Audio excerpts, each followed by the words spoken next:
Exercise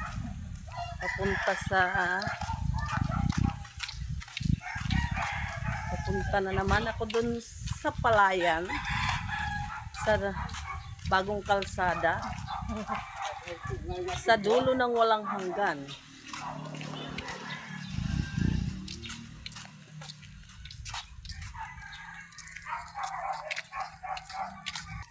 Hinay ba lang balak ka? Yes. Lakad-lakad lang. Lakad-lakad lang. Yan.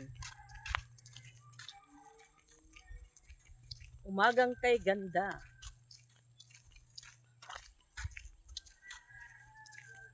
Sana wala nang bagyo. Diba? Wala na dapat.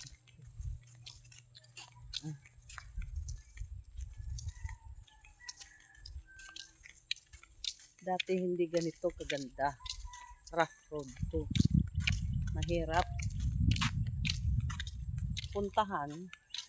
Mahirap magmotor. Kasi nga rough road. Ito dati. Ngayon, ang ganda na. Pinasiminto na. Kasi itong kalsada na to, bali, mga sundalo ang nag-unit nito. Hindi ko alam kung, basta sundalo ang nag-ano nito kasi dito sa lugar namin,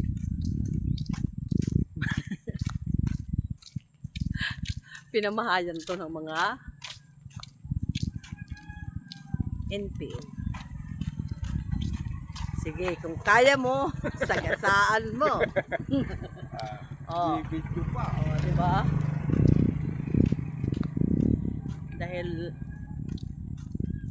ano nga, bali award nila sa mga nag-surrender na mga NPA, na mga taga rito lang. Buti na lang hindi ako naging NPA noon.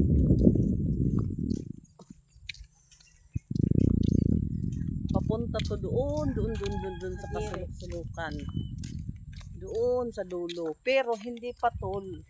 Dapat kung matatapos tong kalsada, ang dulo nito, Tagaytay, Barangay Tagaytay.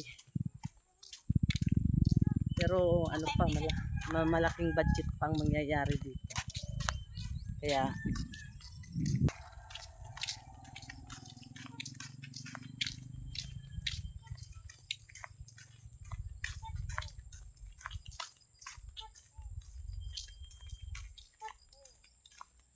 bagong tanim ang mga palay yun. Sumisibol na sila.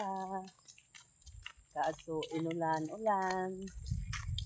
Yung mga mabababang lugar na binabaha, kawawa ang mga palayan. Nalulugi sila. Kasi naaanod. Yan. Ang ganda na kaya.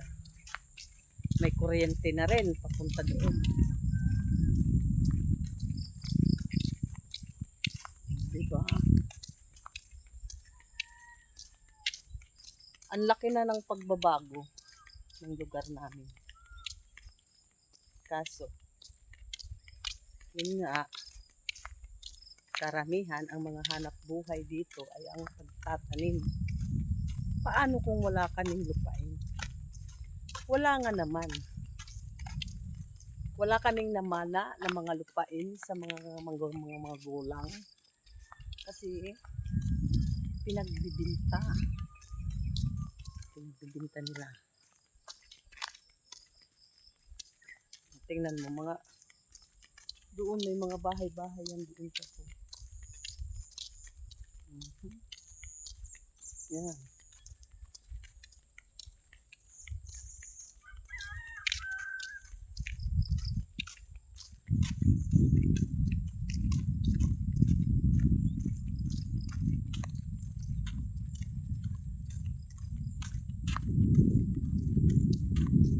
Sa kabukiran, sa kapatagan.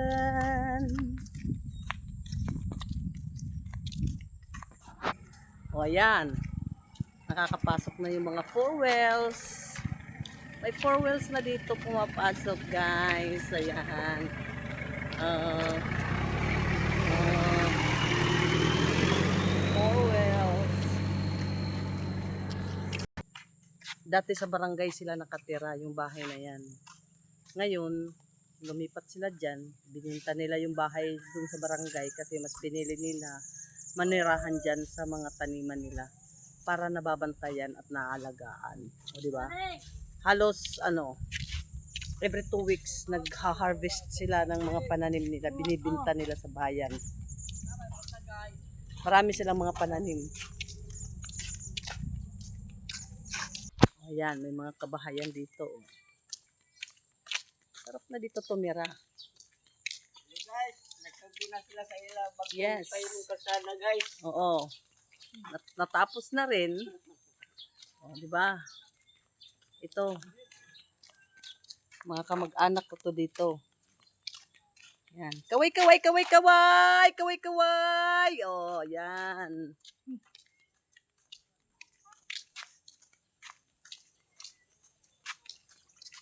Ayan, ano yan? Sa tubig yan. Tangke yan ng tubig. Oh, may mga bata, nagbabike.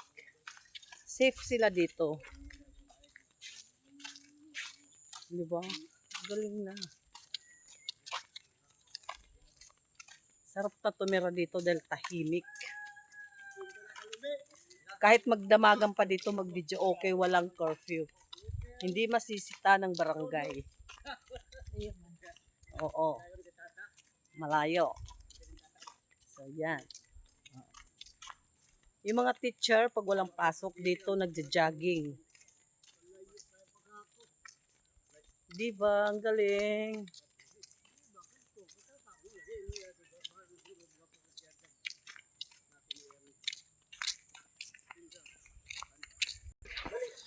Ito yung mga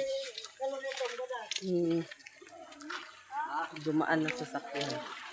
Apars! Kaway-kaway, apars! Apars! Welcome! Apars!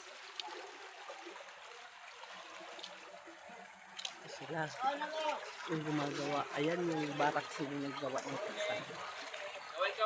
Kaway-kaway! Kaway-kaway, guys! Sila yung nag-construct dito.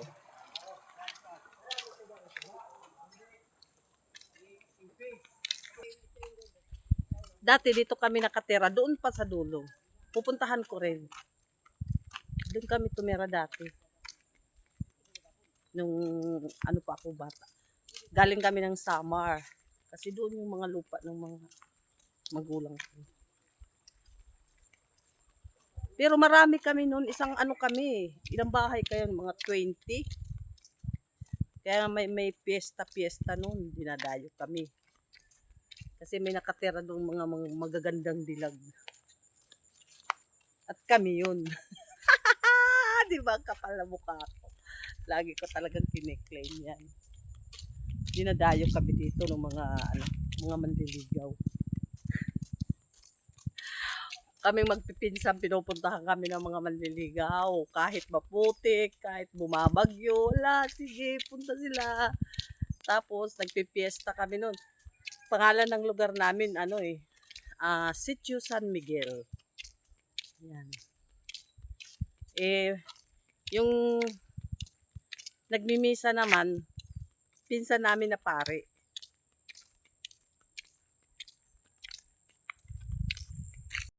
Kasi dati itong palayan na to, hindi to palay ang ang tinatanim, tubuhan to. Hacienda to ng isang mayaman dito sa Leyte.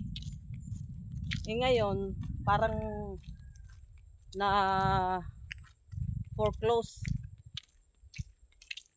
Tapos sinakop ng mga NGO, pinagparte-parte sa mga tao. Ngayon, parang nagbibigay sila yata ng 10% dun sa DAR. Kaya ito bawat tao ilang tig 3/4 yata sila o 1/4 bawat tao, bawat member nila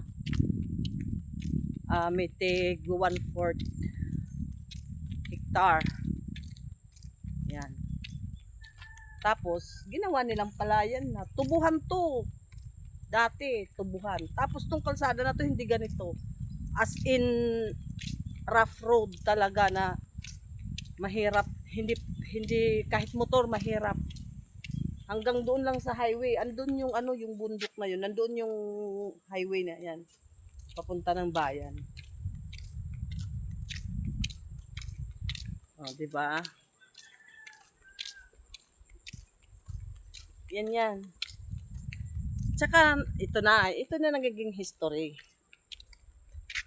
So puputulin ko na muna. Nasa part 2 ang kwento.